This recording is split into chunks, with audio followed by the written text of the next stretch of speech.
রান্না করব রুই মাছ। এর জন্য সবার প্রথমে মাছগুলো ভেজে নিব। মাছগুলো আমি আগে থেকেই লবণ হলুদ দিয়ে মেখে রেখেছিলাম। এবার ভালো করে ভেজে নামিয়ে নিব। এগুলো ভাজা হয়ে গেছে, এবার নামিয়ে নিব। আরও কয়েক পিস মাছ আছে, সেগুলো ভেজে নিব।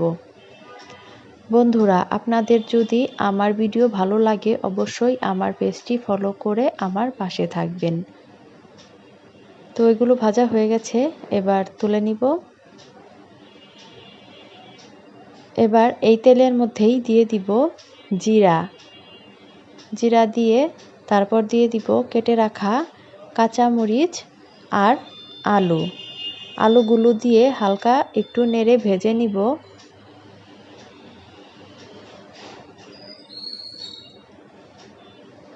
এবার আমি এখানে দিয়ে দিব কেটে রাখা চাল কুমড়ো।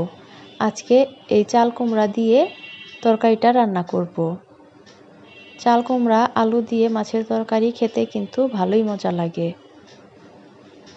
এখন এখানে পরিমাণ মতো লবণ দিয়ে দিব।